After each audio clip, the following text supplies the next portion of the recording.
प्रेरितों के कामों का वर्णन 18वां अध्याय।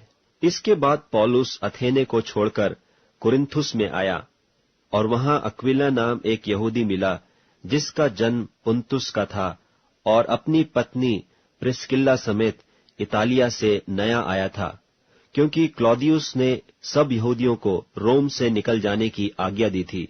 सो वह उनके यहाँ गया और उसका और उनका एक ही उद्यम था, इसलिए वह उनके साथ रहा और वे काम करने लगे और उनका उद्यम तंबू बनाने का था।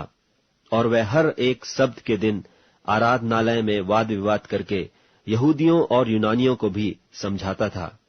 जब सीलास और तीमुथियुस मकिदुनिया से आए तो पौलुस वचन सुनाने की धुन में लगकर यहूदियों को गवाही देता था कि यीशु ही मसीह है। परंतु जब वे विरोध और निंदा करने लगे तो उसने अपने कपड़े झाड़कर उनसे कहा, तुम्हारा लोहू तुम्हारी ही गर्दन पर रहे, मैं निर्दोष हूं, अब से मैं अन्य जातियों के पास जाऊंगा। और वहां से चलकर वह तीतुस युस्तुस नाम परमेश्वर के एक भक्त के घर में आया, जिसका घर आराधनालय से लगा हुआ था। तब आराधनालय के सरदार क्रिस्पुस ने अपने सारे घराने समेत प्रभु पर विश्वास किया और बहुत से कुरिन्थी सुनकर विश्वास लाए और बपतिस्मा लिया। और प्रभु ने रात को दर्शन के द्वारा पौलुस से कहा, मत डर, वरन कहे जा और चुप मत रहे, क्योंकि मैं तेरे साथ हूं और कोई तुझ पर चढ़ाई करके तेरी हानि न करेगा, क्योंकि इस नगर में मेरे बहुत से लोग हैं। सो वह उनमें परमेश्वर का वचन सिखाते हुए 1.5 वर्ष तक रहा।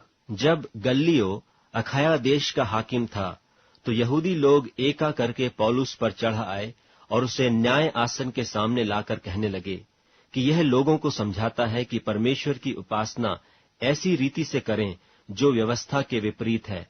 जब पौलुस बोलने पर था तो गल्लियो ने यहूदियों से कहा, हे यहूदियों, यदि यह कुछ अन्याय या दुष्टता की बात होती तो उचित था कि मैं तुम्हारी सुनता, परंतु यदि यह वाद विवाद शब्दों और नामों और तुम्हारे यहाँ की व्यवस्था के विषय में है तो तुम ही जानो, क्योंकि मैं इन बातों का न्यायी बनना नहीं चाहता।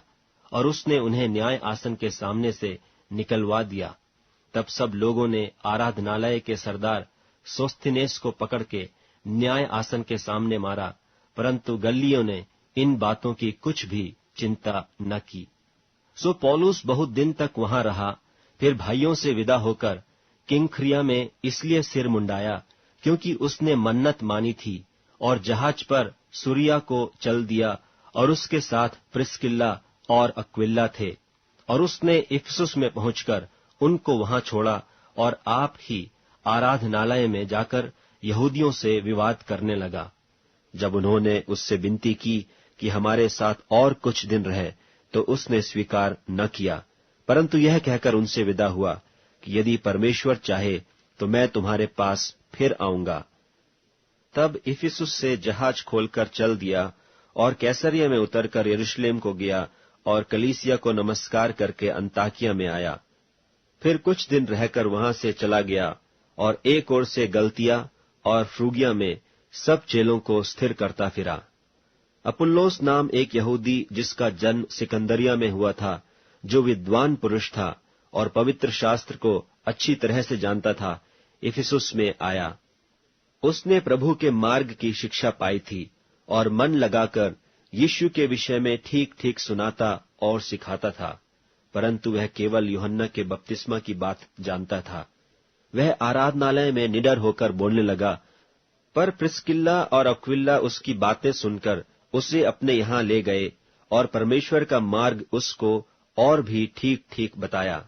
और जब उसने निश्चय किया कि पार उतरकर अखाया को जाए तो भाइयों ने उसे ढाढ़स देकर चेलों को लिखा कि वे उससे अच्छी तरह मिलें। और उसने पहुंचकर वहां उन लोगों की बड़ी सहायता की जिन्होंने अनुग्रह के कारण विश्वास किया था, क्योंकि वह पवित्र शास्त्र से प्रमाण दे देकर कि यीशु ही मसीह है, बड़ी प्रबलता से यहूदियों को सबके सामने निरुत्तर करता रहा।